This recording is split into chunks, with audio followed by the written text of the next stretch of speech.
Hola, bienvenidos a la tercera de las 4 sesiones interactivas del 33 concurso 11. Como ya sabéis, podréis intervenir para comentar o plantear todas esas preguntas que os surjan a lo largo de la sesión, que hoy será impartida por María Ángeles Hernández Prados, otra de nuestras especialistas del Departamento de Psicología de la Educación de la Universidad de Murcia, que ha participado en el desarrollo del material pedagógico que ya tenéis disponible en la web del concurso. Recordad que el próximo 16 de noviembre a las 18:30 tendremos una nueva sesión interactiva para hablar del ciberacoso con Carlos Represa, especialista en protección del menor y uso responsable de Internet. Sin más preámbulos, damos comienzo a esta sesión interactiva sobre gestión de conflictos en el aula.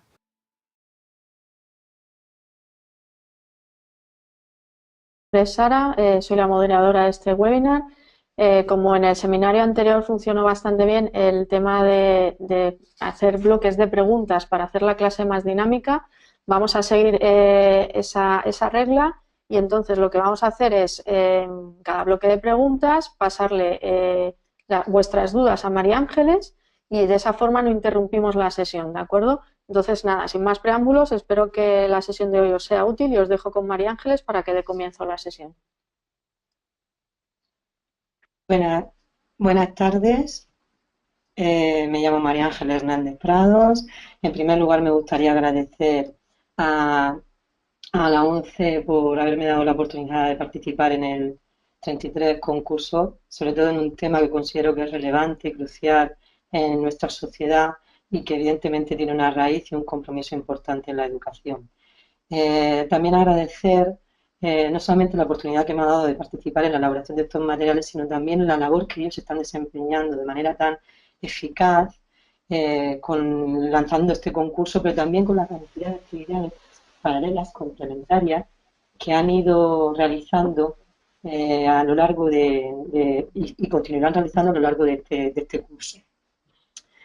La sesión que me toca a mí esta tarde es la de la gestión de los conflictos. Y bueno, antes de arrancar en todo lo que son las estrategias, de adentrarnos en las estrategias de afrontamiento del conflicto, considero esencial partir por el inicio, por definir qué se entiende por conflicto.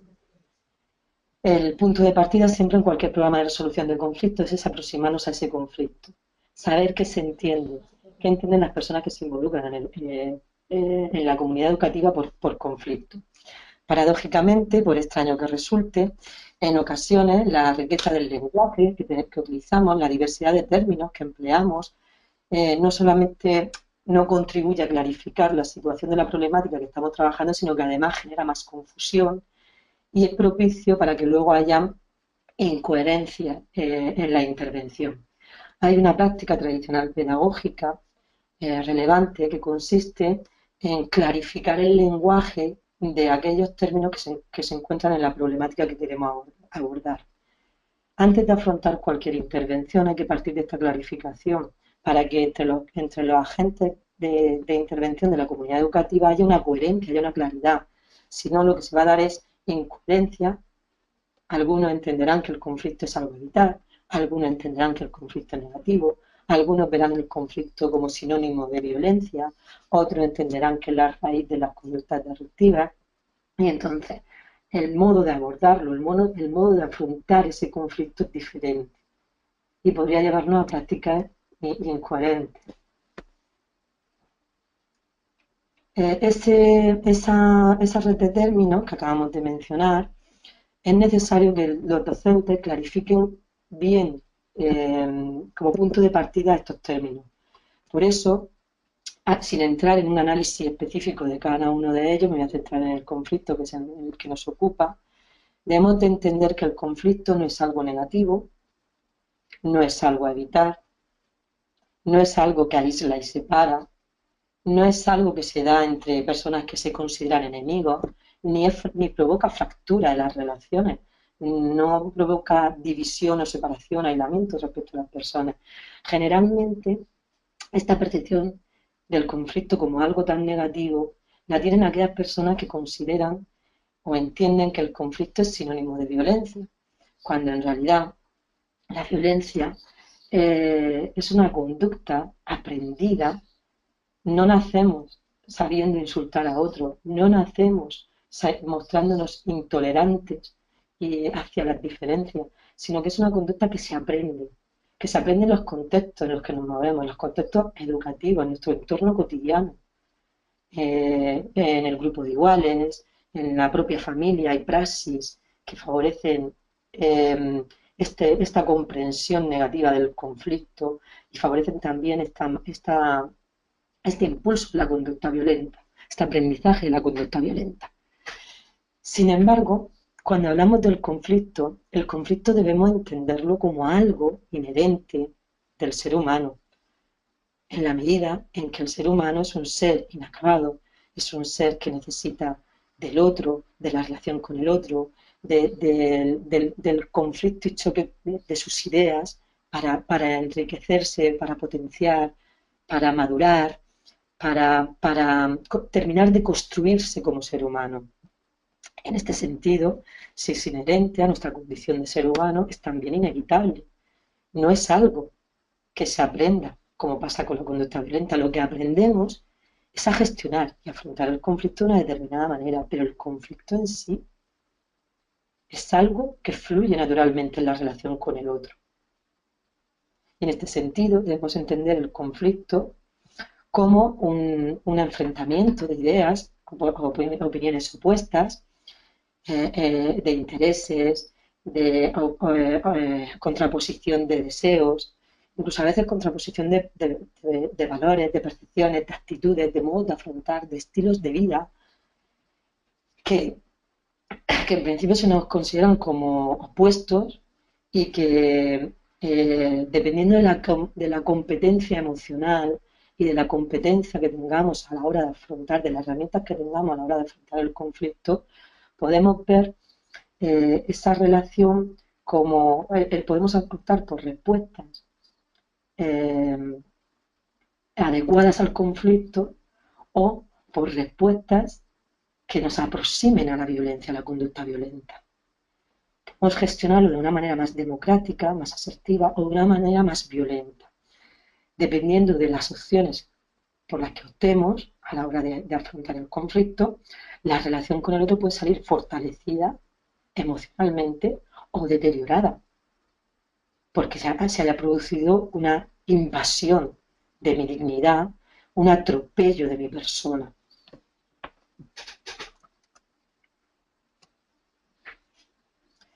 A la hora de percibir el conflicto existen distintos modelos desde los cuales se pueden percibir. El más común es el tradicional relacionista, que entiende el conflicto como algo negativo, resultado de una comunicación deficiente, de una capacidad inadecuada, de una incapacidad de los protagonistas para gestionar el conflicto, de las personas que están implicadas para gestionar el conflicto. Entonces, como no lo gestionan bien, se produce un desgaste emocional, una sensación de impotencia, y acaban cargándolo como algo negativo, acaban dotándole de cierta negatividad. Se percibe como algo a evitar, como sinónimo de violencia, como algo que hay que corregir y que hay que subsanar. También se percibe como algo que daña gravemente el clima del centro, el buen funcionamiento del centro, que ocasiona un desgaste importante en todos los miembros de la comunidad educativa, no solamente en el profesorado, sino también en el propio alumnado y en las familias.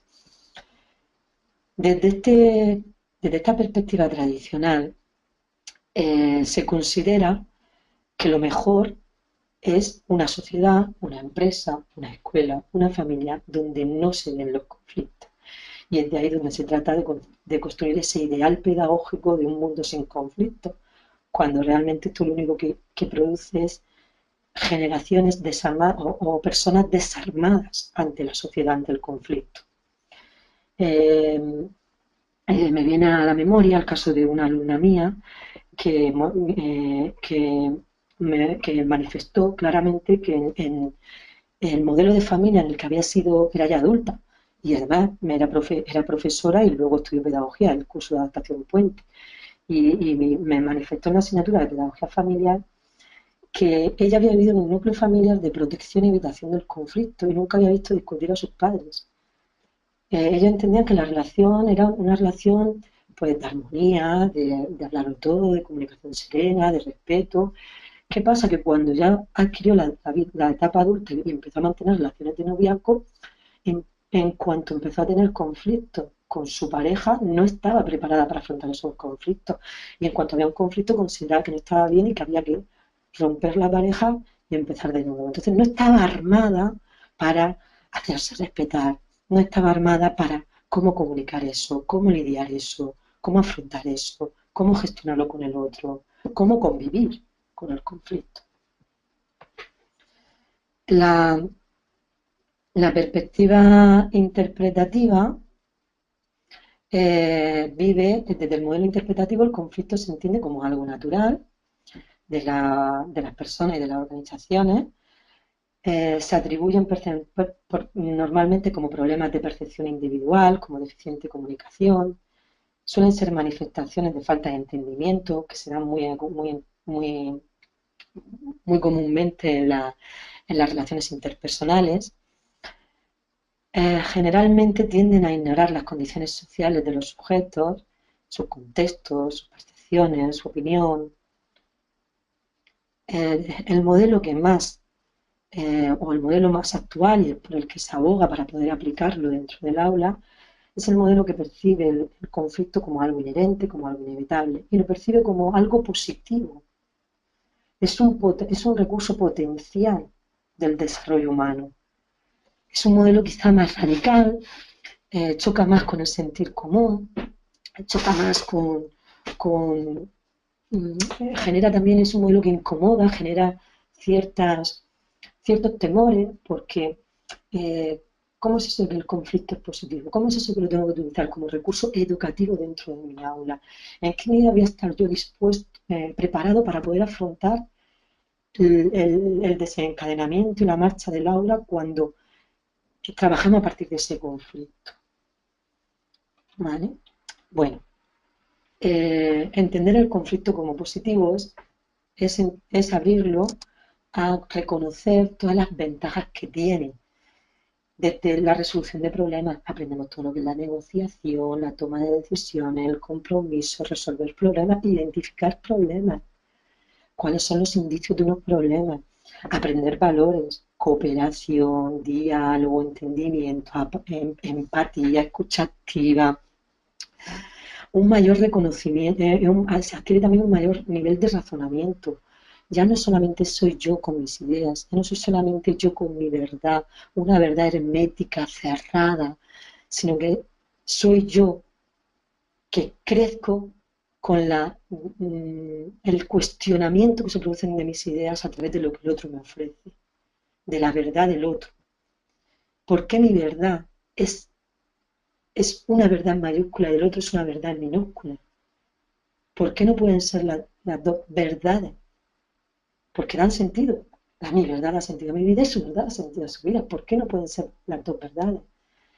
El creer en una única verdad como la que debe de orientar la vida y la que debe implantarse como dogma, seguir, propio de una educación moral muy tradicional, niega las posibilidades de otras verdades, generalmente de aquellos que se encuentran en desventaja, en inferioridad, en diversidad. Y estos generalmente suelen sentir sus voces acalladas por esa verdad mayúscula, aplastante, de la mayoría, de los normalizados, de los que entran en ese, los que están fuera de lo que se consideran diferentes, diversos, cuando en realidad la diferencia es algo que está in situ en la persona. Somos, como personas humanas, tenemos una mismidad, lo que nos hace único y irrepetible. En este sentido, la diferencia es algo inevitable, es algo que nos caracteriza. Y deberíamos no ver la diferencia como algo negativo, sino como algo propio. Y aprender a querer esa diferencia y a respetarla. La mayoría de veces el mensaje que transmitimos es otro. Vamos a ocultar esa diferencia. Y vamos a entrar en la homogeneidad, en un modelo de alumno homogéneo, universal, abstracto, hipotético, pero inexistente. Inexistente porque no es real, porque el alumno es uno, concreto, con su contexto, con sus circunstancias, con sus vivencias. Y esto tienen que aprenderlo. Y esto te lo enseña el conflicto. Te lo enseña el encuentro con el otro, el acercamiento al otro, pero desde una actitud superadora, superadora de la asimilación, superadora de el condicionamiento del otro a mi verdad. Desde una actitud abierta a la escucha, desde una actitud de respeto, desde una actitud de consideración al otro, en definitiva, desde la acogida y aceptación de lo que el otro es como persona. Todo esto, como habéis podido comprobar, nos lleva a superar prejuicios sociales, nos permite no solamente conocernos, sino reinventarnos, romper con esas convicciones a veces arcaicas y estar abiertos a una mente más flexible, más abierta y nos permite reinventarnos como personas. Nos abre al cambio, a la posibilidad. Desde este punto de vista, el conflicto contribuye a considerar la diversidad y la diferencia no como un obstáculo, sino como un valor a rescatar. Si esto es así, si el conflicto tiene tantas ventajas, ¿por qué nos esforzamos tanto en ocultarlo? ¿Por qué nos esforzamos tanto en evitarlo? ¿Por qué nos incomoda tanto?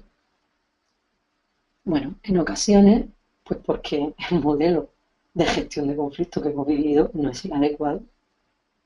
Hemos estado rodeados de personas que no han sabido gestionar el conflicto, de personas que gastan mucho tiempo, mucha energía en convencer al otro. Y mientras que el otro está hablando, no se escucha, sino que estamos preparando la argumentación de cómo rebatir lo que el otro ha dicho. Generalmente en este tipo de relaciones donde el adulto se considera en posesión de la verdad o el líder del aula se considera en posesión de la verdad, en mayúsculas, establece monólogos en el cual solamente atiende a su verdad y busca y provoca silencios en el otro. No se produce una escucha, no hay una apertura a conocer al otro, a dejarme embriagar por la vivencia del otro. Generalmente, en esta sociedad tan individualista y tan egocéntrica, el discurso es oírnos a nosotros mismos y tratar de convencer al otro de mi verdad, como la respuesta deseada al conflicto. Esto también lleva asociado el que, como no estamos preparados, no tenemos las herramientas para gestionar el conflicto, consideramos que es algo que nos quema mucho, que nos desgasta mucho, que otra vez me tengo que enfrentar con el alumno fonenero, con el que interrumpe, con el que molesta, con el que no quiere aprender, con el que se levanta constantemente. Entonces lo vivimos con cierto desgaste, como con mucho desgaste. Generalmente porque se asocia porque se asocia con violencia y porque necesitamos desarrollar la competencia de gestionar bien los conflictos. Cuando hablamos de conflicto, una pregunta que subyace, no está así en el PowerPoint, pero bueno, una pregunta que late es ¿cómo utilizar el conflicto? ¿Por qué el conflicto es un recurso educativo? Generalmente decimos, sí, no, es que yo atiendo a los conflictos, como docente atiendo a los conflictos que surgen en el aula y trato de dar respuesta a mis alumnos y no dejo que pase el conflicto desapercibido, sino lo atiendo para evitar consecuencias mayores. Pero pocas veces se utiliza como recurso, porque entender el conflicto como recurso es propio de aquellos docentes que no buscan la réplica, que no buscan la repetición de mi discurso, que no buscan la implantación de un modelo de alumno ideal que escucha, paciente, tranquilo, que no tiene necesidad de hablar, que no tiene necesidad de... Pero esto, es verdad, la mejor intervención que podemos tener con nuestros alumnos es lo que más despierta el interés y el entusiasmo y la motivación por aprender, es el que seamos capaces de provocar interrogantes en ellos, de provocar cuestiones en ellos, de incentivarles a que se inquieten, a que se remuevan, a que cuestionen, a que pregunten, a que se interesen, a que quieran saber más, a que indaguen. Y esto lo promueve el conflicto. ¿Qué sabes tú de esto? ¿Qué controlas tú de esto? ¿Cómo gestionas tú esto? ¿Qué otras alternativas hay? Es la metodología propia de la pregunta, no un docente que informa, sino un docente que pregunta. Y no es un docente que transmite, es un docente que acompaña. Estos son rasgos propios del docente cuando entra a trabajar el conflicto en el aula. ¿Cuáles son esas conductas conflictivas del aula? Esas conductas que molestan. Bueno, para llevar a cabo la identificación de las conductas que muestro a continuación, hice un trabajo con mis alumnos de pedagogía, concretamente con cientos de ellos, y les hice que determinaran 5 conductas que consideraban molestas en el aula. Y llegamos a establecer las siguientes conductas como las que más molestan en el aula. Hablar en sitios donde hay que estar en silencio, pues esto molesta. ¿Y qué es lo que pasa cuando se da esta conducta? Pues que interrumpen en clase, que impiden que el clima sea un clima propicio para el estudio, incomoda a los demás, incomoda al profesor, se produce un desgaste, todo va mucho más lento. Otra de las conductas molestas era no colaborar en los grupos de trabajo. Esto es algo que les incomoda muchísimo. Esos alumnos que van a remolque, que son incómodos, que delegan que los demás, el resto de compañeros hagan el trabajo. Esto retrasa muchísimo la realización, produce una sobrecarga de algunos y una liberación de otros, situaciones injustas. Otro de los aspectos es separarse de los alumnos por su raza, discriminación racial, que suena el teléfono en clase. Algunas de las conductas que veis son más de disrupción en el aula, de disciplina. Otras ya tienen un carácter más discriminatorio, más de acoso, más violenta, insultar a los compañeros, insultar al profesor, mostrarse irrespetuoso con los pensamientos de los demás. Aquí generalmente caen los niños, pero los adultos también caemos bastante en esto. En creernos que somos los que tenemos la verdad en nuestro poder. Para trabajar todo lo que son las conductas molestas, es necesario, antes de centrarnos en la afrontación de conflictos, pues proponer todo lo que es el establecimiento de normas en la clase. ¿Qué es lo que pasa? Que la mayoría de veces las normas se establecen una serie de normas sin haber reflexionado previamente qué son las normas, para qué sirven, qué papel desempeñan en la sociedad, qué papel desempeñan para mí, por qué son necesarias. ¿Quién debe determinar las normas? ¿Qué normas sí? ¿Qué normas no? ¿Hasta cuándo deben estar las normas? Todas estas cuestiones son necesarias clarificarlas. No podemos llegar a una sesión de acción tutorial y decir, venga, vamos a establecer las normas por consenso. Ese no es el mejor de los casos, porque estaríamos en el modelo participativo. En el peor de los casos estaríamos en el autoritario, que ni siquiera se lleva al aula para consensuar democráticamente unas normas que nos regulen. Y llega el profesor y dice, bueno, las normas son estas, o las normas están escritas en el plan de convivencia. Existen varios mecanismos de cómo aprender las normas. Está el aprendizaje práctico, que se van aprendiendo poco a poco y a través de la experiencia, y luego está el aprendizaje teórico, y es considerar que, bueno, están escritas, están explicitadas, o se han escrito o se han dicho en el aula, y como se le ha facilitado la comprensión al niño esa norma, entendéis cuáles son las normas, entendéis por qué es importante, sabéis lo que os pasa cuando no cumplís la norma, y ya como se ha favorecido la comprensión del mismo, ya consideramos que automáticamente eso va a derivar en un cumplimiento. Cuando hablamos del aprendizaje de norma hay que entender que es un proceso continuado, que requiere observación, que requiere seguimiento, que requiere compromiso, que requiere habituarse, que requiere evaluación de, oye, ¿cómo te sientes una vez que cumples las normas? ¿En qué medida la norma te ha ayudado? No es ala, se han colgado y ahí está. El modelo participativo es un modelo que favorece todo lo que es el autogobierno.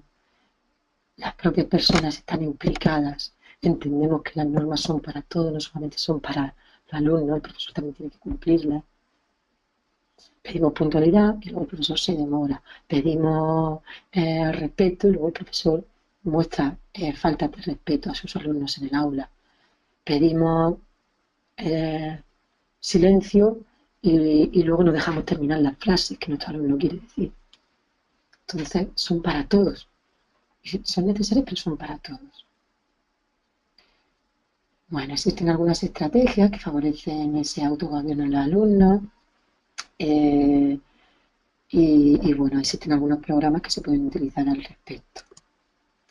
¿Qué es lo que nos dicen los programas? Los programas que he podido consultar y que correr al respecto, pues básicamente lo que funcionan es a través de sistemas acumulativos de sanciones, sistemas de recuperación de sanciones. Bueno, ya te has ido portando bien, vamos a ir tachando los puntitos rojos. Actividades de premio, ya sabéis lo que pasa con lo de los premios, la recompensa externa, el que eso produce una motivación extrínseca, una motivación superficial, que es preferible buscar los premios que promuevan la motivación intrínseca, el autogobierno, el convencimiento, la satisfacción, y no por el regalito, porque así luego me van a llevar de vacaciones, o voy a poder elegir un regalo. Se incrementa también la dureza de las sanciones conforme aparecen reiteradas las conductas directivas. Debe producirse también un control del descontexto. Vienen los profesores que están por el patio, vigilando, los propios alumnos que actúan como facilitadores del aprendizaje a través de la asamblea, observando si se cumple o no se cumple las normas, quién las cumple, quién no las incumple, también con la implicación de los padres, pero es necesario mantener esos controles externos desde este sistema. La mayoría de planes de convivencia lo que fomentan es esto, son protocolos de faltas graves, faltas leves, sanciones, medidas, si se ha repetido muchas veces, cuántas veces se han dado, si se han 3 veces entonces ya expulsión, funcionan bajo este sistema de normas. ¿Cuáles son las dificultades de este modelo? O que puedan dificultar el aprendizaje de la norma en este modelo, que serían intervenciones puntuales ante los comportamientos disruptivos. A veces intervienen, a veces no. Y queda como anecdótico, hoy mira, hoy sí le llamó la atención, hay un comportamiento disruptivo y hoy sí, y otras veces las toleramos. Falta de coordinación entre el profesorado que sí hace hincapié en las normas, las cumple y promueve el cumplimiento del alumno, y profesores que no hacen hincapié en el establecimiento de las normas, en ocasiones se las salta y en ocasiones pues tampoco le vela por el cumplimiento de la norma del alumno. Tendencia también a imponer las normas como algo externo, estar constantemente machacando la norma, cuando la otra persona no la siente como algo propio, no siente que tiene utilidad, no siente que sea algo necesario en su vida. Y otro problema también que dificulta este tipo de programas es la movilidad existente en el profesorado. Cuando hay un profesorado permanente, fijo, con estabilidad, que establece un sentimiento de pertenencia con el centro, que siente el centro como algo suyo, que sienta a los alumnos como parte de su vida, tiene un compromiso importante con todo lo que es el funcionamiento, el clima, las normas, el que el centro funcione bien. Cuando son profesores que van moviendo, que están 3 meses aquí, 2 meses allá, no hay arraigo en el centro. Y entonces no entran en estos niveles de tratamiento, de atención educativa. Se quedan más en una epidermis de la atención educativa, más en lo curricular. Efectos que se promueven de este aprendizaje de normas. Cuando los alumnos empiezan a autogobernarse. Cuando ya empieza a implantarse el autogobierno en el aula, el grupo clase actúa más cohesionado, con mayor nivel de autonomía, con metas colectivas, con lo cual se vuelven más solidarios, somos capaces de decir, no, es que como grupo esto es lo que nos beneficia, esto es lo que nos interesa, tenemos que ir por aquí. También se ha comprobado que previene la violencia escolar, previene la disrupción, previene la violencia verbal, previene la violencia hacia el profesorado, previene todo este tipo de conductas.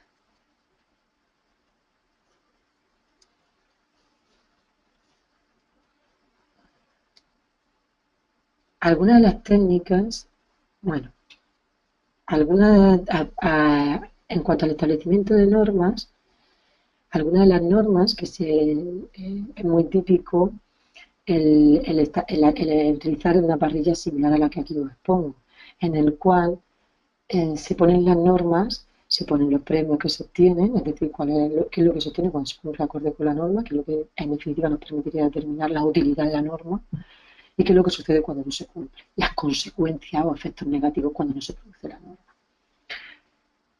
cuando no se cumple la norma. Este es el funcionamiento más habitual a la hora de trabajar el establecimiento de normas. Esto no solamente es para poner el cartel en el aula y que esté ahí presente.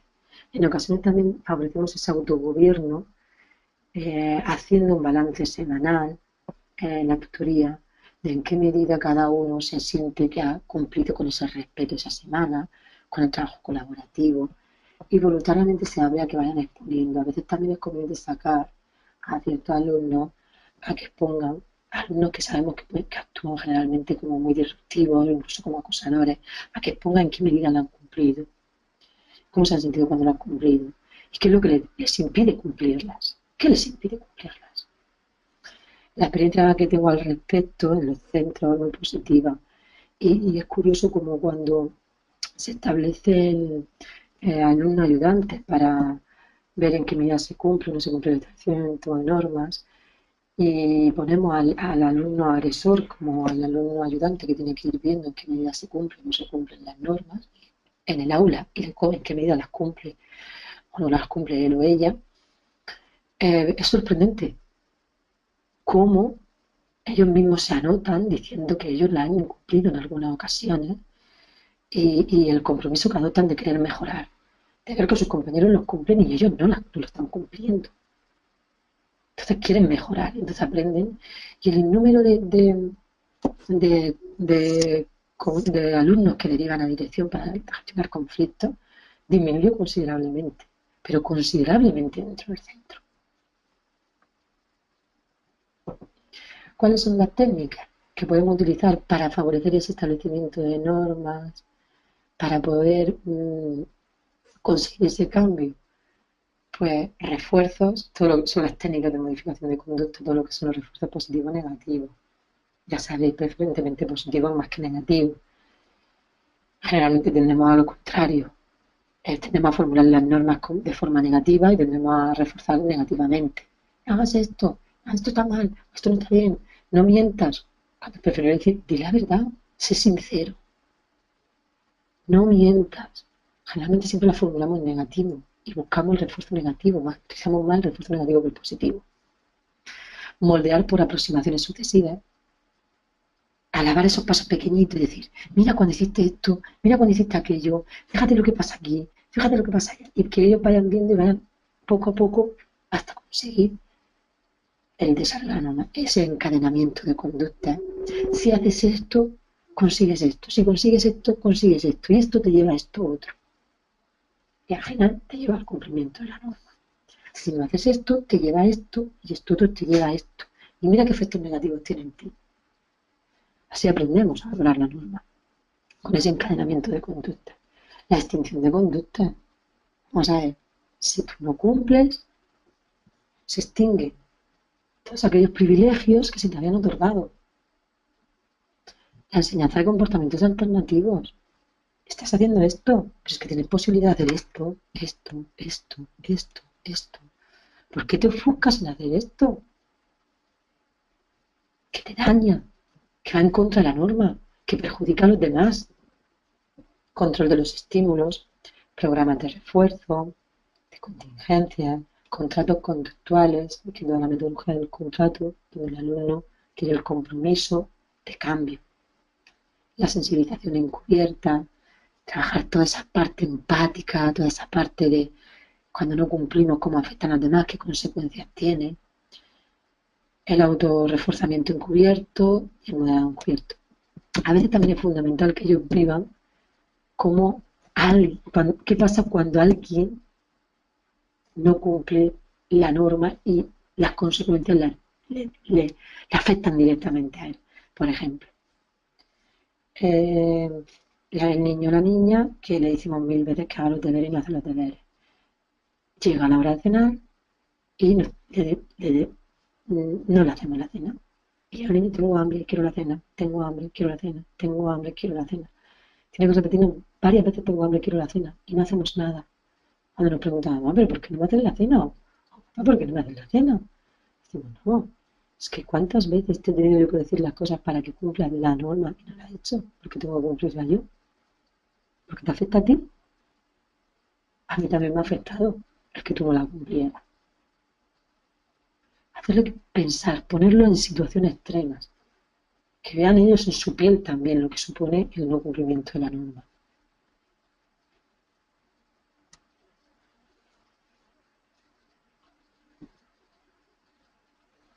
Bueno, te paso, María Ángeles, preguntas. Vale. Pues mira, la primera que te paso es de Ana Belén, que nos dice, ¿qué se puede hacer como profesor si ves que un compañero tuyo, que también es profesor, no trata de manera adecuada a los alumnos? ¿Y cómo explicar esto a los alumnos cuando son ellos los que te manifiestan que cierto profesor les falta el respeto? Vale. A ver, creo que esto es una cuestión que ya preocupa e inquieta porque parece ser que la semana pasada también iban en esta línea. De las cuestiones del acoso, ha habido todo un boom acerca del bullying, el maltrato entre iguales, el acoso entre escolares, y quizá el más desconocido es el acoso que se está produciendo en ocasiones con respecto al profesor, del profesor hacia el alumno. En ocasiones es propio de un modelo tradicional heredado y de un concepto equivocado del docente, en el cual nos consideramos que la autoridad en el aula la tenemos nosotros, que la autoridad es algo que nos viene concedida y que tenemos que implantarla sí o sí, sí o sí. No somos capaces de reconocer que esa autoridad hay que ganársela y que se gana por otros cauces, no por la imposición y no por hacer uso de un poder propio de esas relaciones jerarquizadas. Si no somos capaces de romper ese modelo tradicional, si no somos capaces de concebir al profesor como un ser que se expone, como un ser que actúa como servicio para el otro, es decir, yo no puedo ser profesor si no hay alumnos, yo no puedo ser maestro si no hay necesidad de aprender en el otro. Por lo tanto, mi yo como maestro depende del otro. Vamos a reconocer al otro como persona necesitada de aprendizaje, pero como persona libre y cuyo protagonismo del aprendizaje recae principalmente en él. El protagonismo de la educación recae principalmente en él. Porque por mucho esfuerzo que haga como docente, por mucho que ofrezca el servicio de la educación, el contexto, las condiciones, lo mejor posible, la responsabilidad última del aprendizaje no es nuestra, siempre es de ellos. Siempre son ellos los que tienen que estar abiertos. Nosotros generamos las condiciones. Y ese querer imponer, ese querer ofrecer esa autoridad, estableciendo esas relaciones jerarquizadas, es propio de un modelo donde el protagonismo lo tenía el docente. Claro, y es que ese modelo ya no está.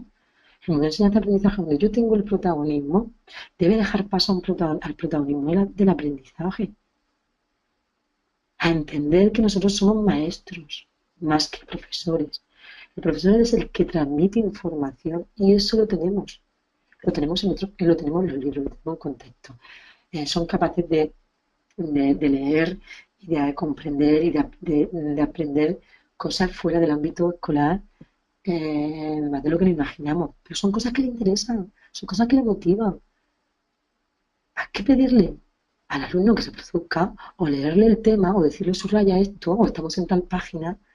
Vamos a ser capaces de despertar curiosidad y vamos a tratar al otro como persona que está creciendo y como persona que me enseña a mí a ser un docente, a ser docente. El problema es que tampoco nos cuestionamos como docentes.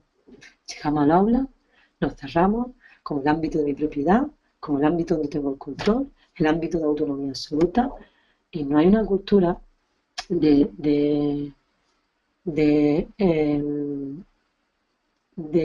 entender el aula como encuentro educativo y de evaluación del docente en su propia praxis, de abrir las puertas a otros compañeros para que evalúen mi propia praxis, de comentar con el otro mis debilidades para que el compañero me pueda ayudar. Si no empezamos a favorecer estos cauces, a romper estos modelos, no vamos a entrar en las situaciones de impotencia. Que ¿quién las sufre? ¿Quién las padece? El alumno. Porque el compañero se siente impotente de decirle al otro, perdona, tus alumnos se quejan, perdona, vamos a revisar, vamos a hacer reuniones, vamos a tratar de reflexionar en la práctica. Puede ser bueno este tipo de cauces, de decir, bueno, pues yo gestiono esto así, vamos a centrarnos en cómo, vamos a reuniones de equipos docentes de centrarnos en cómo educamos en las aulas. ¿Qué hago yo? María, ¿Qué haces? Sí. perdona que te interrumpa. ¿Nos puedes subir un pelín la cam? Es que no te estamos viendo bien. Ay, lo siento, es que como da el foco de luz, me retiro un poco. ¿Mejor? Súbela un pelín, súbela. La has bajado, pues al revés. Ahí. ¿Ya? Vale, ¿Mejor? sí, ahí sí. Muy bien. Te paso, aprovecho y te paso otra pregunta, ¿vale? No sé si ha quedado clara, pero bueno. Sí, hombre, sí. La pregunta es de María Alonso y nos dice que qué pueden hacer las asociaciones de madres y padres. ¿Dónde está escrito los pasos que deben seguir un centro ante un caso de acoso? Madre mía. Bueno, vamos a ver. Esto es otro problema, porque generalmente hay protocolos de actuación, es decir, todos los centros deben tener un protocolo de actuación de acoso, delimitados qué pasos hay que seguir, deben informar cuando hay cuestiones de acoso y deben informar, bueno, ya vamos a ver más adelante lo que es el protocolo que hemos establecido nosotros, que podría establecerse como modelo para los centros, pero sí que hay mucho desconocimiento de esto, no es algo público, no es algo que se queda en los documentos de dirección generalmente. Las AMPAs desconocen ciertos protocolos, desconocen qué pasos hay que seguir a la hora de hacer y claro, pues tampoco pueden apoyar a la familia en ese sentido. Lo deseable es que cuando las familias han detectado este problema y llegan al centro comunicándolo, es mm, mm, que ésta no se sienta cuestionada hasta el extremo. He tenido cerca centros en los cuales el equipo directivo le han dicho a los padres que no hay acoso, que eso no es verdad, que eso no es cuestión de la niña. Que el niño no es un psicólogo o una psicóloga determinar que hay acoso y el equipo directivo negarlo del centro. No, que eso ya está cortado, que ellos ya han intervenido, que ya han llamado la atención, que, que bueno, que si hay que tomar medidas de expulsar, que se toman, pero que no lo creen conveniente. La expulsión, las medidas burocráticas, administrativas, la expulsión no soluciona el acoso. No es solución administrativa. Y lo único que hace es contribuir a generar más rencor, más adversión del agresor hacia la víctima, que culpabiliza a la víctima de su expulsión, culpabiliza a la familia y entonces ya remiten contra la víctima y contra la familia a la víctima. es que tu madre, es que tal, es que tal. Y entonces le da más elementos de acoso. Creo que este tipo de medidas son urgentes, se toman a veces muy a la ligera y lo que deben de tomarse son medidas de mayor calado, medidas educativas, medidas de sembrar clima, de herramientas de gestión, de escucha, de mediación, de ese tipo de medidas. Y ahí es donde muchas veces el centro falla y donde muchas veces los padres se ven impotentes, porque van una y otra vez pidiendo que qué se está haciendo. No, si ya hemos hablado, no, si ya hemos hablado. Y no hay, no ha entrado en el aula una intervención que promueva el activismo, que promueva que los espectadores no se queden indiferentes, que promueva la aceptación de las diferencias, que promueva una denuncia activa del acoso. Hay cierta impotencia, las familias en este sentido se ven muy desprotegidas. Ok, Pero bueno, María Ángeles, pues han salido muchísimas preguntas, lo que pasa que vamos mal de tiempo, entonces si quieres puedes continuar con tu presentación. vale, intentaré ir más rápida. Bueno, de la visión negativa del conflicto se deriva una expresión tradicional que es la de resolución de conflictos. Aquí nosotros en la sesión no hemos denominado resolución de conflictos, la resolución de conflictos ya es una expresión que está cada vez más en desuso y se está sustituyendo por la gestión de conflictos, pero yo quería que entendierais que no es una cuestión de modas, que no es una cuestión de cambio de términos, porque ahora no me he sacado de la manga la gestión del conflicto y está más de moda. No se trata de eso, sino se trata de que es una expresión que se ajusta más a la realidad. La resolución de conflictos llevaba a entender el conflicto como algo resoluble sí o sí, sí o no. Nos predisponía a entrar en el conflicto buscando esa solución, considerando que todo conflicto podía tener una solución. Sin embargo, sabemos que no hay que entrar al conflicto pensando en ganar, en que esta es mi verdad, o que la solución es la que yo doy, sino que hay que entrar en el conflicto abriéndose a una amplitud de respuestas que podemos dar a ella. Por eso se habla de gestión, porque tenemos distintas posibilidades de gestionar y tenemos que elegir. Y tenemos que desarrollar herramientas para poder gestionarlo en condiciones. Algunas de las estrategias que he traído de una obra bastante, de un artículo bastante reciente y considero que es bastante amplio la estrategia, porque generalmente siempre hablábamos, de hecho, nosotros los materiales didácticos así los exponíamos, respuesta asertiva, pasiva o agresiva, que son propias del estilo. Y aquí podemos ver cómo esas tres categorías se amplifican en otras más estrategias. De manera que existen varias estrategias de afrontamiento que dan lugar a estilos de respuesta. La negociación es debatir para llegar al punto intermedio entre las partes, es todo lo que es la toma de decisiones, la democratización, la escucha activa del uno, llegar a acuerdos, comprometerse con el acuerdo, aceptar tu parte de verdad, que tú aceptes mi parte de verdad, que la verdad que yo tengo y tu verdad se construye la verdad de nosotros, una verdad diferente que es la verdad nuestra. Ese es el camino de la negociación. La estrategia de la mediación es cuando nos consideramos que hemos entrado en un planteamiento que es blanco y negro, dicotómico del conflicto y que creemos que no podemos gestionarlo por sí solo y buscamos ayuda de terceros. Es decir, no, esta es tu postura, esta también, a ver si hay otra tercera postura que sea la postura en la cual podamos converger los dos. Y ni tú ni yo la estamos dando, y quizá llegas a tener otra tercera persona que objetivamente analiza la situación y a partir de ahí da otros matices y favorece llegar a ese punto de intermedio de acuerdo y encuentro. La persuasión es entrar al otro, no con la idea de convencer que se amolde a lo mío, sino de que vea que hay parte de conveniencia de algo de lo que yo estoy diciendo para él también, que no es algo que me conviene a mí, sino que la solución que estamos ofreciendo le conviene a él. Nos conviene a los dos. No es de ganar yo o ganar tú, sino que ganamos los dos. Adaptación con comprensión es aceptar la postura del otro con convencimiento, es decir, soy capaz de entender esa parte de verdad que tiene, por qué el otro defiende eso, qué mueve al otro a llevar eso.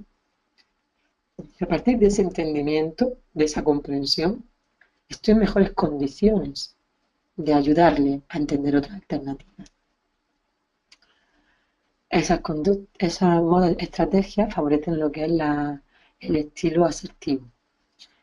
Luego tenemos la estrategia de la evasión, que si nos da el conflicto, es huir, rehuirlo, restarle importancia. Mira, yo ya con esta persona no puedo, si viene por aquí, yo voy por allí, si se mete conmigo no le hago ni caso, si trata de hacerme daño, le resto importancia, el típico dinero y no le hago ni caso. La aceptación es asumir la postura del otro, integrarla, asimilarla, sin cuestionarla, sin analizarla, sin debatir, sin ver las consecuencias, sin comprender el que mueve esa postura, simplemente la hacemos nuestra, la asimilamos. Este es el enfoque pasivo. Es el típico de sí, es verdad lo que dices, a todo lo que dices, y no produce enriquecimiento, sino que sería aceptar pasivamente lo que el otro va diciendo. Y luego está la postura, que es la más dañina y la que promueve la conducta de acoso, que es el estilo más agresivo, que es aquello donde se hace un abuso de poder, ¿vale? Defendiendo con firmeza.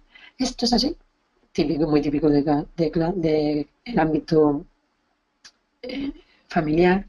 Esto es así porque lo digo yo. Y esto tienes que hacerlo así porque lo digo yo, porque lo mando yo. Defender esa postura, imponiéndola con firmeza, negando al otro, negando lo que el otro piensa, lo que el otro siente, lo que el otro necesita, lo que el otro... y la violencia, pues someter mediante fuerza física, verbal o emocional al otro.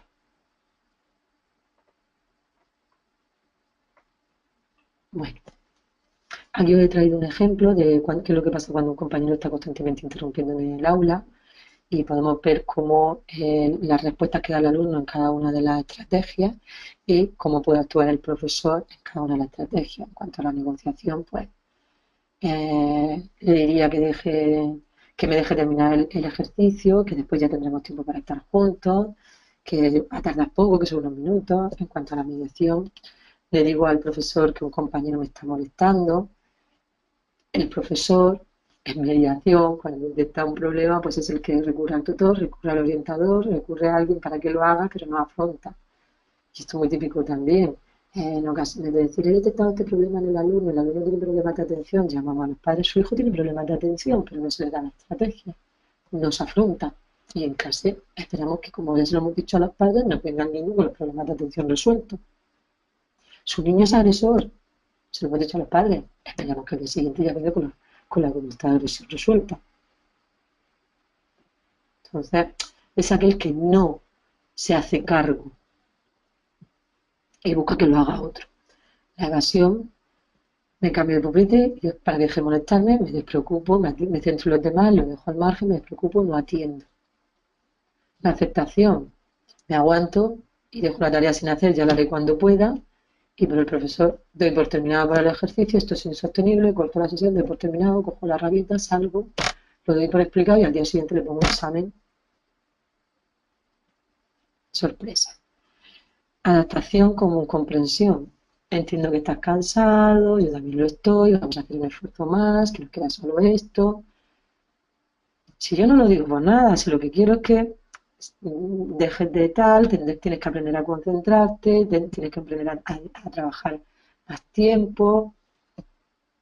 En definitiva, bueno, podemos ir viendo cómo van dándose todas las conductas. ¿Vale?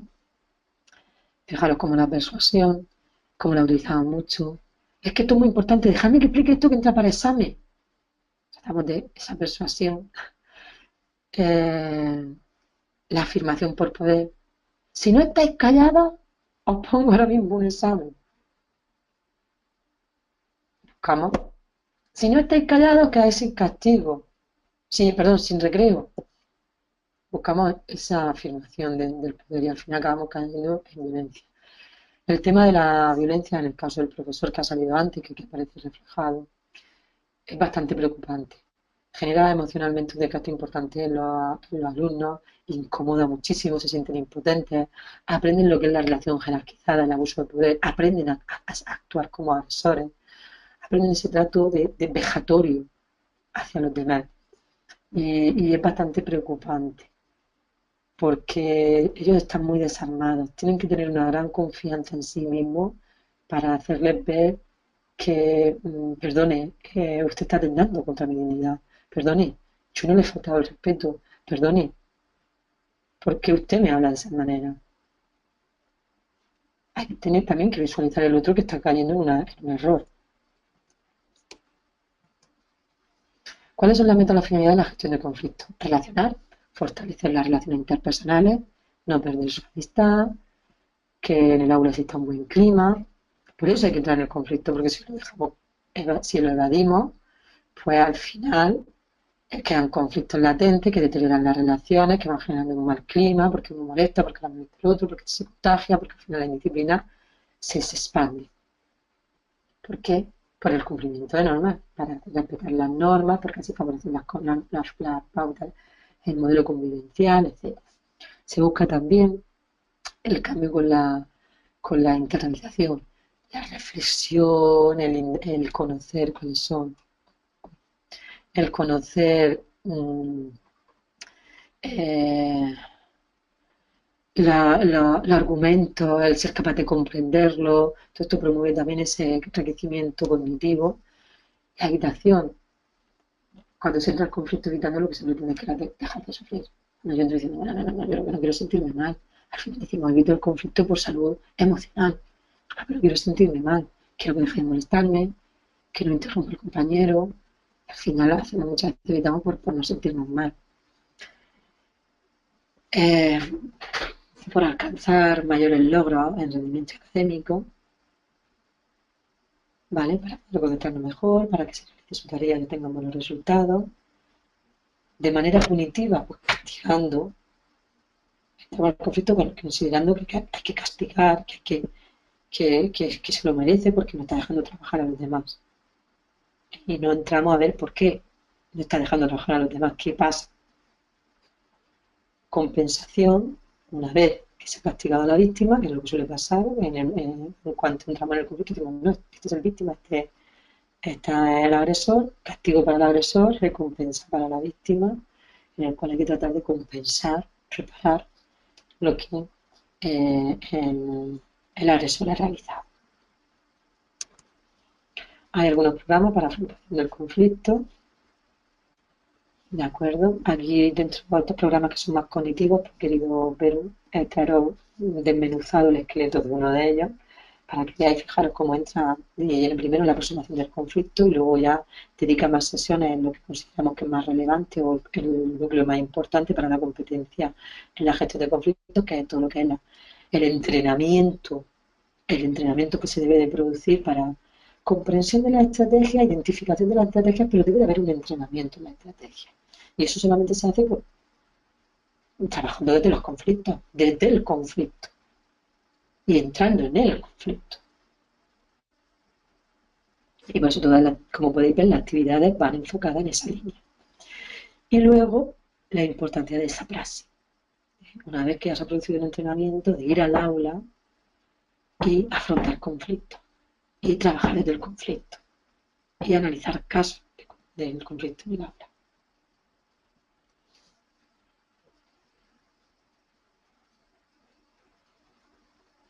Vale, María Ángeles, te voy a pasar un par de preguntas, ¿vale? Y luego lo que vamos a hacer, porque vamos mal de tiempo, es este bloque que viene a continuación, dejarlo colgado en la web, ¿vale? Y pasarlos directamente al bloque de trabajar el acoso escolar. No, este es el que vamos a dejar colgado en la web. Vamos a irnos directamente al último bloque, ¿vale? Vale. De acuerdo. Entonces, te paso una pregunta, ¿vale? De acuerdo. De Magdalena nos dice, ¿qué hacer si crees que un alumno sufre acoso y la dirección del centro no hace nada? Vale. Hay mecanismos para denunciarlo. Sabéis que, vamos a ver, evidentemente, si se ha llevado a dirección no hace nada, habrá que ponerlo a todo el conjunto del profesorado, ver las medidas e informar también al AMPA para que sea a través del AMPA a ver si se generan otro tipo de mecanismos. Si el centro no hace nada, tenemos que entender que lo que estamos haciendo es que en esa situación hemos derivado al centro al equipo directivo la responsabilidad y estamos eludiendo entrar nosotros también a hacer algo, ¿vale? ¿Qué podemos hacer? Podemos ofertar al equipo de dirección la posibilidad de generar una comisión formada por docentes, expertos, los propios policías que trabajan en acoso y otros especialistas, incluso para trabajar, promover cosas desde allí. De manera que ya no es el equipo directivo el que dice, no, es que me están pasando la pelota y yo aquí hago gestión y lo expulso. No. Decir, no, es que esto no es una solución, decirle al equipo, no, es que la solución no va por ahí, la solución va por intervenir en el aula. Entonces vamos a trabajar desde una comisión para diseñar actuaciones generales que abarquen a todo el centro y actuaciones específicas con ellos. Y promover la mediación es importante también en este sentido. ¿Vale? Pero claro, hay que saber mediar, llamar al agresor, llamar a la víctima, saber que reflexionen sobre el problema que hay entre ellos, que cada uno se ponga en el lugar del otro, que sean capaces de entender que entre ellos se ha producido una relación que contamina, que le daña, perjudicial, que ese tipo de conductas le empobrecen tanto a uno como a otro, es perjudicial para la víctima, pero es perjudicial para el propio agresor. Y esto es fundamental. Yo creo que funciona muy bien en centros donde hay comisiones que trabajan en acoso. Comisiones donde hay un profesorado implicado, sensible al respecto, porque actúan de referente para los demás. Es hacer como especialistas en algo. Como tenemos al profesor que domina mucho las tecnologías, que siempre le preguntamos, o tenemos al de inglés, que vamos y le preguntamos cuando tenemos alguna, pues también deberíamos tener a un equipo de profesores que estén familiarizados con estos materiales que estamos trabajando aquí en la 11 y a partir de ahí pues ser capaces de tener actuación en el aula de forma preventiva y de forma correctiva.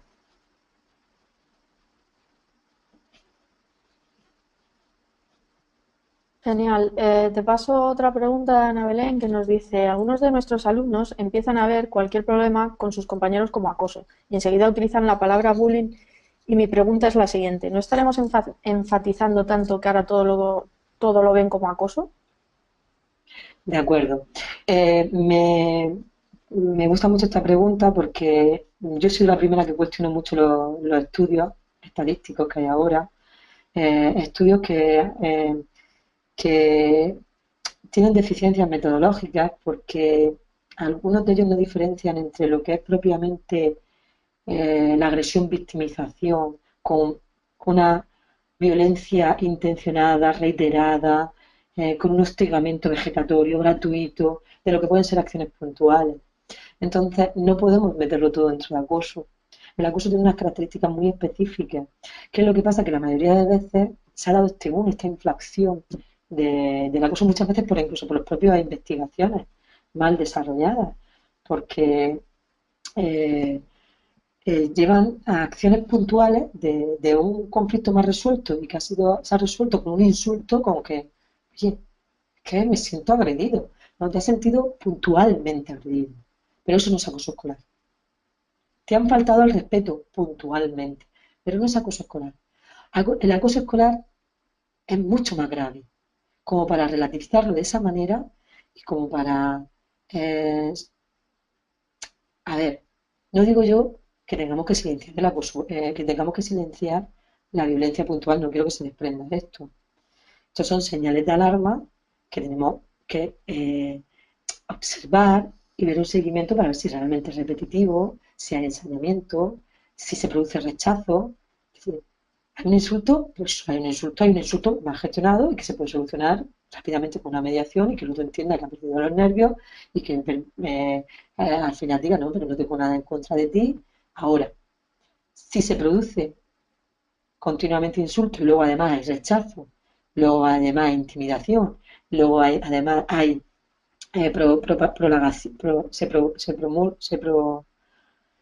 se lanzan falsos rumores para promover el desprestigio de la víctima, pues al final ese conjunto de actuaciones sí que es acoso. Y esto es lo que tenemos que hacerles ver a nuestros alumnos, que es un problema grave como para que lo trivialicen de esa manera. Ok, pues si te parece, pasamos directamente al bloque de protocolos de actuación. Sí, si me deja, voy a pasar, como hay algunas cosas del protocolo de actuación ahí, voy a pasar en dos pantallas, dos rápidas pantallas ahí, sobre todo la de la familia, que creo que ahí también está bien enfocado, y enseguida voy al protocolo. ¿Vale? Perfecto. Ok. Estos aspectos a considerar, pues ya lo vais viendo, aquí son una serie de recursos, aquí traía un programa de pensamiento creativo donde se ven rápidamente pues, todas las habilidades de conversación, detectar problemas, planificar. Todo esto es trabajarlo con los alumnos, enseñarle a tomar decisiones. Generalmente el profesor da siempre las decisiones. Cuando mandamos un trabajo, le tenemos que mandar todo detallado, pum, pum, pum, pum, pum, de lo que tienen que hacer, no despertar la creatividad, que asuman riesgos, que sean capaces de buscar solucionar esos riesgos, que sean capaces, esto les prepara para afrontar estas situaciones. Fijaros, los dilemas morales, cómo hay que buscar otras situaciones, cómo entramos en conflicto con nosotros mismos, diario de la cólera, el agresor, en qué medida soy capaz de controlar ese estado emocional que está ya tan montaña rusa en uno mismo, técnicas de relajación, autodiálogo, qué cosas me tranquilizan, qué mensajes son los que me tranquilizan, qué mensajes son los que me activan. Bueno, pues aquí, si le echáis un vistazo por ir viendo, aquí hay una serie de programas que he ido dejando, están más detallados en el PDF, aquí igual.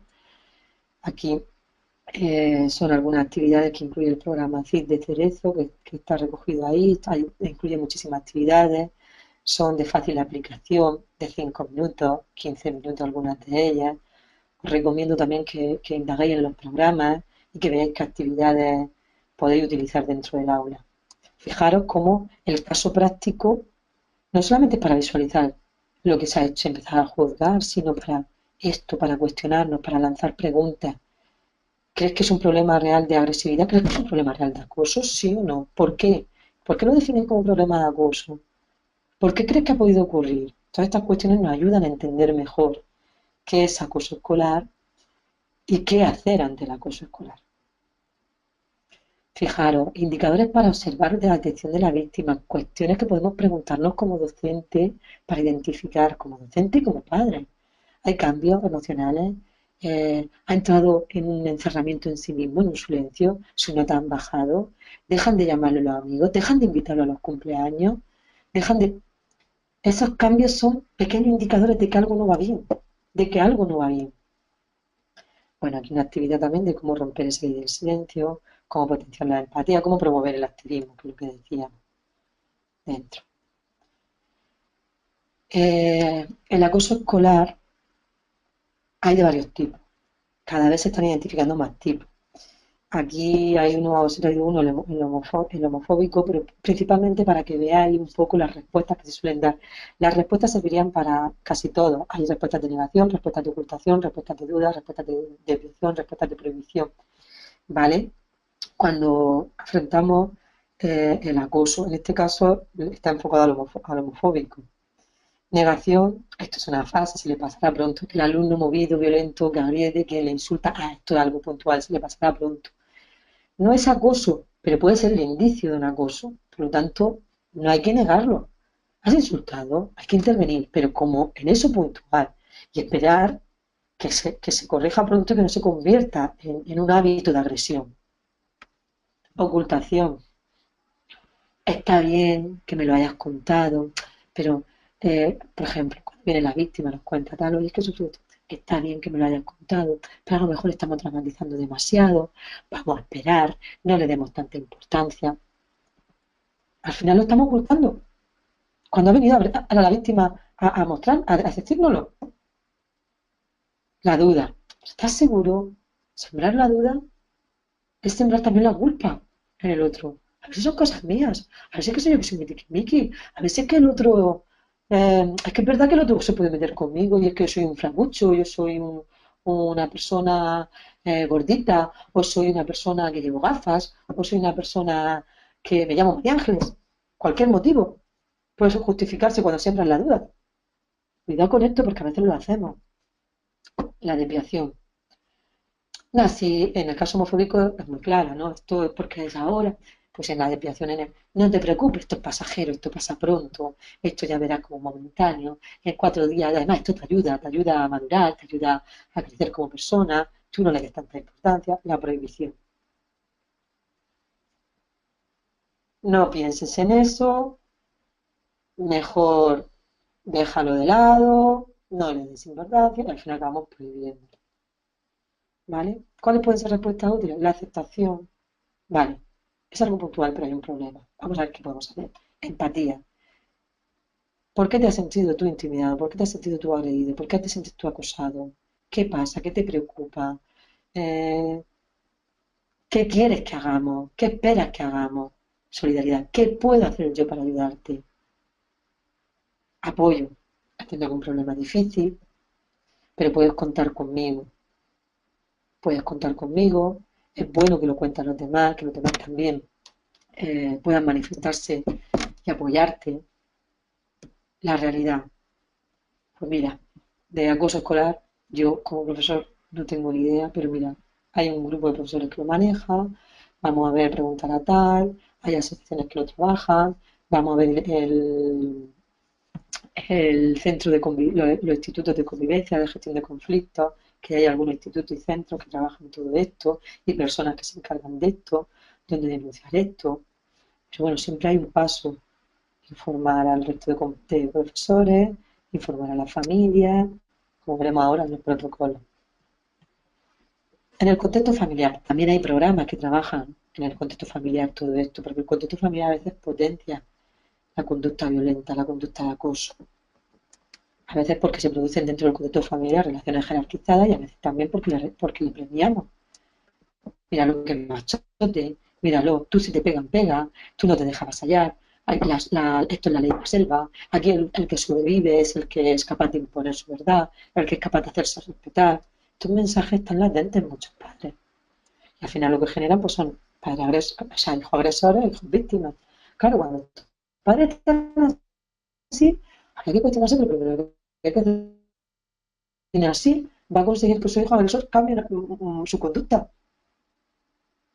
¿Cómo va a conseguirlo? Cuando se le informe, cuando llegue a casa, le va a dar o la sumanta de palos porque el profesor le ha llamado la atención, o le va a echar la reprimenda, pero no va a trabajar desde la empatía, desde el reconocimiento de los derechos del otro, desde el reconocimiento de la dignidad del otro, desde el respeto, no va a trabajar los valores, no los va a trabajar.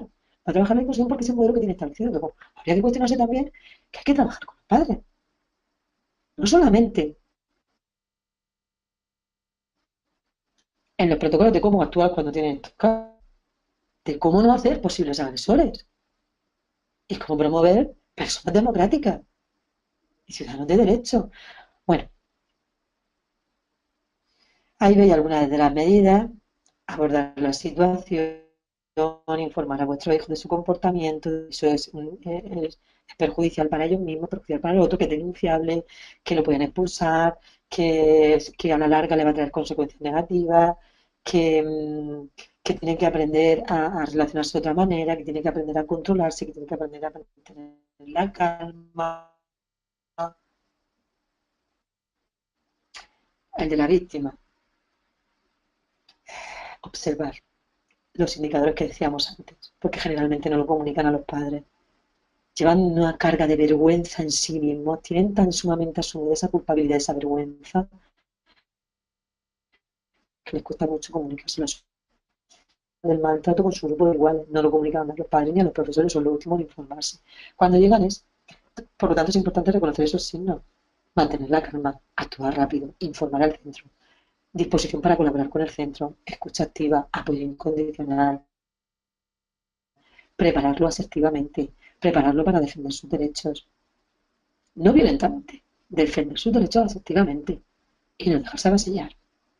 Que busque apoyo en el grupo de iguales, favorecer como familia las relaciones con el resto del aula, potenciarlas, fomentando salidas, excursiones, tal, para que se sienta integrado con el resto de aula y así el papel del agresor se infravalora, ya no tiene el cobijo del grupo.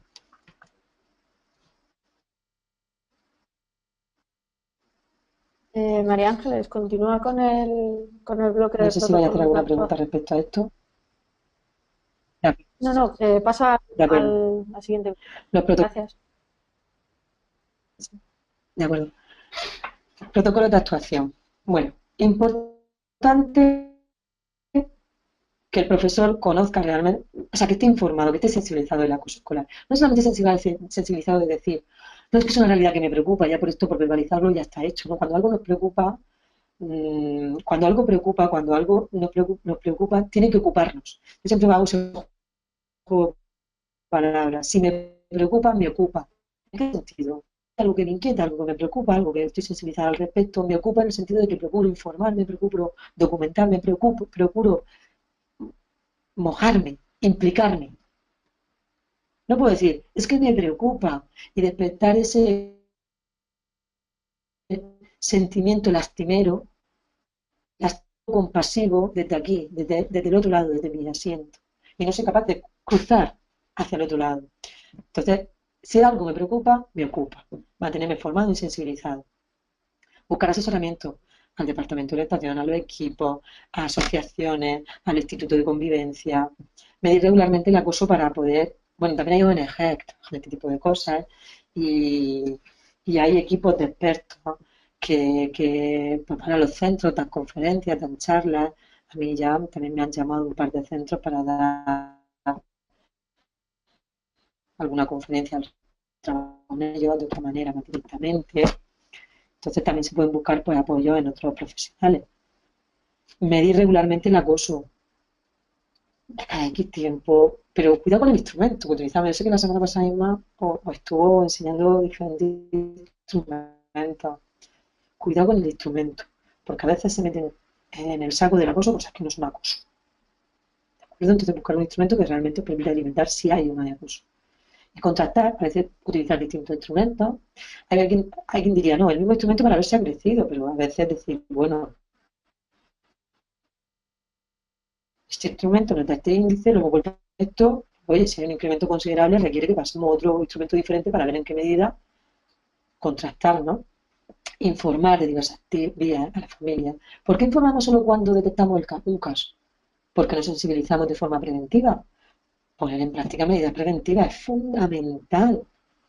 Garantizar el derecho a la víctima a sentirse protegida. Mostrar casos directos de la víctima, cómo se siente. Poner a los alumnos en el lugar de la víctima, que tengan que significarlo, que tengan que ver, y sentir en su propia carne lo que siente la víctima. Porque te comprendo mejor cuando estoy en tu zapato, en la horma de tu zapato. Garantizar el derecho a la víctima a ser protegida. Bueno, promover la salida al acosador del círculo vicioso. Él tiene como hábito de comportamiento adquirido esa conducta. No conoce otra. Tiene que conocer alternativas, tiene que valorar las alternativas como positivas. Estar totalmente convencido de que debe hacer ese cambio. Estar totalmente convencido de que la alternativa de vida es mejor que ese círculo en el que está atrapado. Aumento de vigilancia, la observación también de los indicadores, implicar a los alumnos, implicar a la familia, entrevistar a los implicados, establecer informes, promover la mediación, llamarlo. ¿Cómo te sientes tú? Que el agresor escuche cómo se sienta la vida, establecer tu a ti, a ti, a ti. No dejar que hablen toda la vez. La mediación es fundamental. El ser capaz de ver qué consecuencias tiene la conducta que emite el agresor en la víctima y qué consecuencias tiene para él mismo. ¿Qué consecuencias tiene para la víctima que la víctima exprese? ¿Qué consecuencias tiene? ¿Cómo se siente? ¿Qué consecuencias tiene? Y qué imagen tiene del agresor, qué efectos tiene también ese agresor en la identidad del agresor. detectar y sancionar las conductas, así como las reincidentes. No podemos quedarnos solamente en las puntuales, sino no como en algo puntual o en algo cuando intervenimos en el acoso cuando ha adquirido ya unas dimensiones tan graves. Si somos capaces de detectarlo en los inicios, muchísimo mejor, es más fácil cortarlo. Cuando ya ha adquirido una realidad tan extrema, porque medidas, cambios de colegio, familias que se han tenido que cambiar de ciudad, porque el acoso salía de los muros de la escuela y entonces llegaban a casa, le llamaban constantemente al timbre, la llamaban por teléfono, la insultaban. Era tal el miedo que tenía el niño o la niña en salir de casa que no salía, por temor a encontrarse en la calle al agresor. Ofrecer al agresor la posibilidad, bueno, esto ya está hecho. Buscar también ayuda externa si somos incapaces, por favor, esto es fundamental. Los policías también, toda la sección de policía y expertos. ¿Qué hacer con el agresor? Que tome conciencia de la situación, que empiece a ver la situación como un problema, empezar a incidir y promover que ese cambio es necesario y que tiene que darlo, y que solo depende de él, y que solo él puede salir de ese círculo, que nosotros estamos para ayudarle, que no está solo, que cuando salga del círculo empezará a ver, a valorar otras cosas y a conocer realmente a las personas como son. Querer convertirte en una mejor persona, es que no tienes metas, es que no tienes aspiraciones, es que no quieres ser mejor. Pedir ayuda a los profesores, a los compañeros, a los familiares, él tiene. Si se siente impotente de hacerlo solo, que pedir ayuda. Es que no sé por qué actúo así, es que me sale solo, es que inconscientemente me sale mi insulto. No, necesita alguien que te ayude. Yo te voy a ayudar a controlarlo, te voy a decir cuando estás portándote mal, pero tú tienes luego que intentar hacer el esfuerzo de cambiarlo. El contrato, el compromiso. En la víctima, buscar formas de acabar con el acoso. No te rindas, no te rindas. No dejes que el acoso pueda contigo. Tú puedes buscar formas de salir de. Busca apoyo en los profesores, busca apoyo en los padres, rompe el silencio, busca apoyo en los compañeros, aprende a defenderte sin ser violento, aprende a exigir tus derechos. Si el profesor no te ayuda, si tus padres no te ayudan, denuncia. Denúncialo en los teléfonos de ayuda, en los teléfonos en las asociaciones, denúncialo.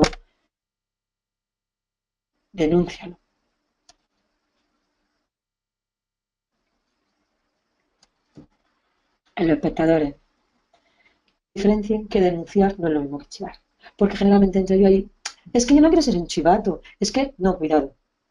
Chivato es el que va contando la- las cosas de uno, las cosas de otro y entra en esos chismes, en el chismorreo.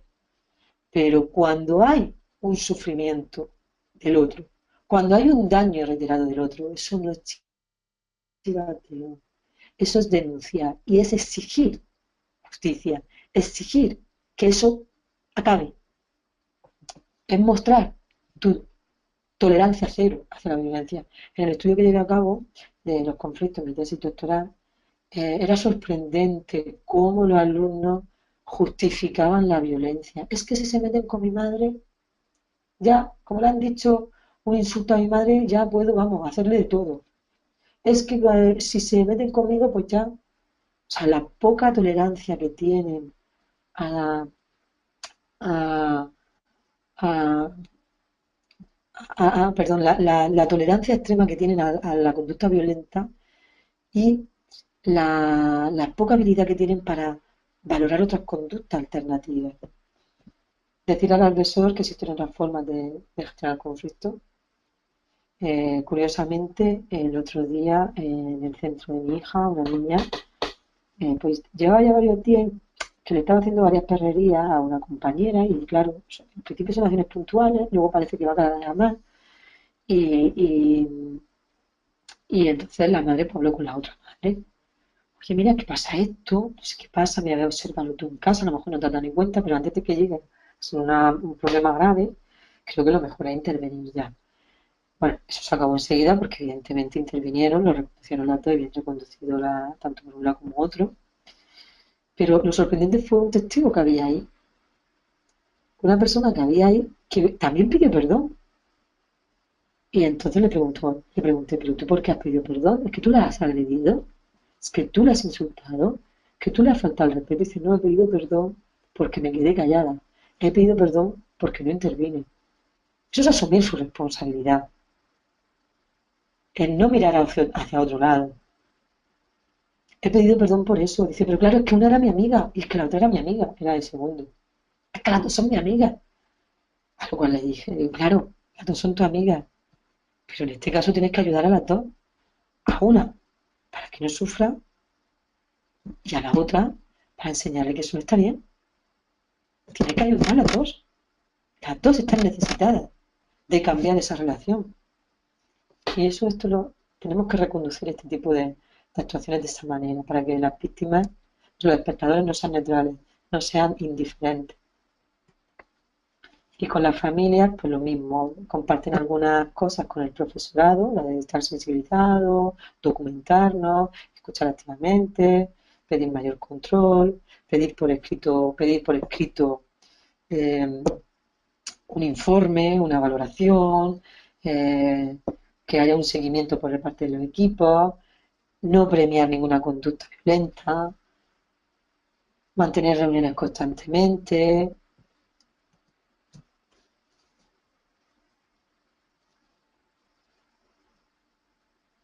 No sé si hay tiempo. ¿Alguna pregunta? Sí, te paso una pregunta, aunque vamos mal de tiempo, pero vamos a ello. A ver, ¿dónde está?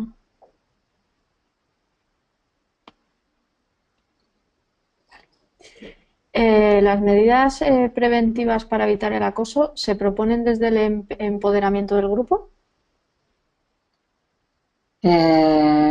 A ver, yo soy partidaria de que, sí, de que las medidas preventivas se suelen trabajar en todo el grupo. Es fundamental implantar un clima de respeto, es fundamental implantar un clima de aceptación de las diferencias, es fundamental implantar un clima emocional de sensibilidad hacia el otro, mm, que no nos dé miedo a expresarnos, que no nos dé miedo a, a convivir con el diferente. Yo creo que la prevención tiene que ir básicamente desde lo que es todo el grupo. Todo el grupo es fundamental.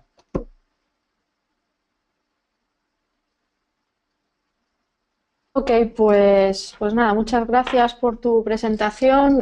Recordaros a todos que han quedado muchas preguntas en el aire, pero no os preocupéis que van a ser todas contestadas a través de la web.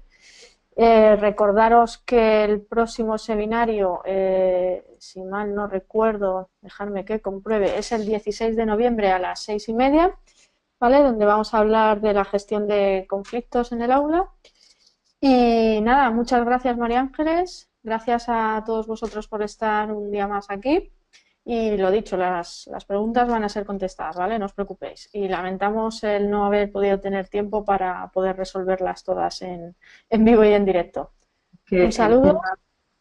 Dime. perdón, el tema es un tema con muchos matices, con muchos elementos, muy denso en sí, porque no hemos entrado de lleno en lo que era la técnica de la mediación, que también se pedía, que si no ya hubiese sido salirnos todavía mucho más de tiempo, porque son muchos elementos a la hora de la gestión del conflicto y muchos elementos a esta, no solamente en la resolución en sí, de asertiva, pasiva, sino que es todo lo que las normas, la mediación, los protocolos, la educación en valores, la prevención, es mucho. Pero bueno, Bueno, no te espero que... preocupes porque además va a estar el material colgado en la web, entonces va a estar disponible para todo el mundo. Muchas Gracias. gracias nuevamente y nos vemos en el próximo seminario. Un saludo. Chao. Hasta luego.